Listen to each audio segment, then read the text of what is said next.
ఆచార్య చాణక్యుడు మనకెన్నో విషయాలు వివరించాడు. ప్రతి మనిషికి ఏదో ఒక సమస్య ఉంటుంది. దాన్ని పరిష్కరించుకునే క్రమంలో ఎన్నో పాటలు పడుతుంటారు.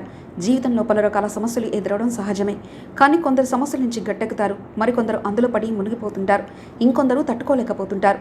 సమస్యల సుడిగుడి నుంచి బయటపడడానికి ప్రయత్నించాలి. అదంతే కానీ సమస్యల్ని తలుచుకొని బాధపడితే ప్రయోజనం ఉండదు. చాణక్యుడు చెప్పినట్లు ప్రవర్తిస్తే మనకు సమస్యలే రావు. వచ్చినా వాటి నుంచి బయటపడడానికి శతవిధాలా ప్రయత్నించి విజయం సాధించాలి. ఆచార్య చాణక్యుడు సూచించిన ప్రకారం మనం నడుచుకుంటే ఇబ్బందులు తలెత్తవు.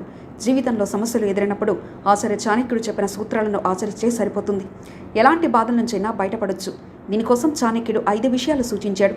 దీనివల్ల సమస్యల నుంచి సులభంగా తప్పించుకోవచ్చు. ప్రతి మనిషికి కూడా జీవితంలో కొన్ని పనులు చేయాలని ఉంటుంది.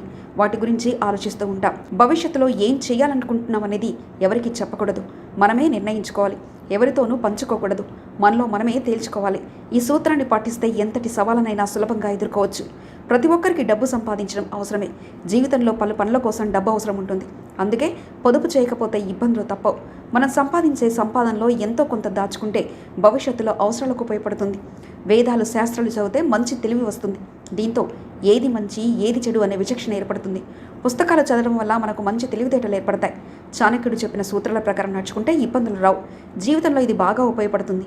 ఏ పని అయినా సొంత తెలివితేటలతో వ్యవహరించాలి. ఎవరి పనులు వారే చేసుకునేందుకు ప్రాధాన్యత ఇవ్వాలి. ఇంకొకరి మీద నమ్మకం పెట్టుకోవడం మంచిది కాదు. చుట్టూ ఉండే వాళ్ళలో మంచివారు చెడ్డవారు ఉంటారు. అందరూ మంచివాళ్ళు ఉండరు, అలాగని చెడ్డవారు ఉండరు. ఎవరు మంచి వారే ఎవరు చెడ్డవారో తెలియదు. అందుకే మనం వ్యక్తిగత వివరాలు ఎవరికి చెప్పకూడదు.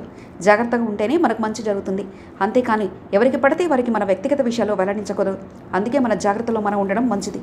ఈ నేపథ్యంలో సమస్యల సుడిగుండంలో పడకుండా ఉండేందుకు చాణక్యుడు చెప్పిన వాటిని అనుసరించి మనం కష్టం నుంచి బయటపడేందుకు ప్రయత్నించాలి.